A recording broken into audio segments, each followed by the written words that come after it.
আজকের আলোচনার বিষয় ইষ্টে অনুরাগহীন সংসার উন্নতির অন্তরায়।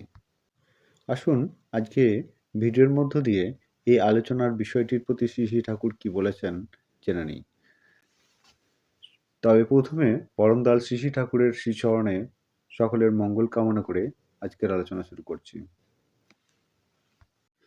একবার কেশবদা নামক এক গুরুভাই পরমদয়াল শ্রী শ্রী ঠাকুরকে বলেছিলেন, অনেককে দেখা যায় সাংসারিক উন্নতি করতে গিয়ে ওর মধ্যেই একেবারে জড়িয়ে পড়ে, অন্য কোনো দিকে আর মন দিতে পারে না।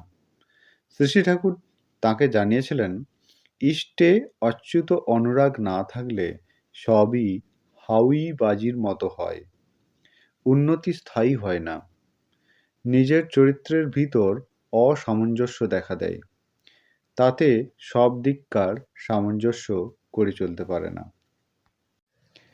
একদিক সামলাতে গিয়ে আর একদিক বেসামাল করে ফেলে।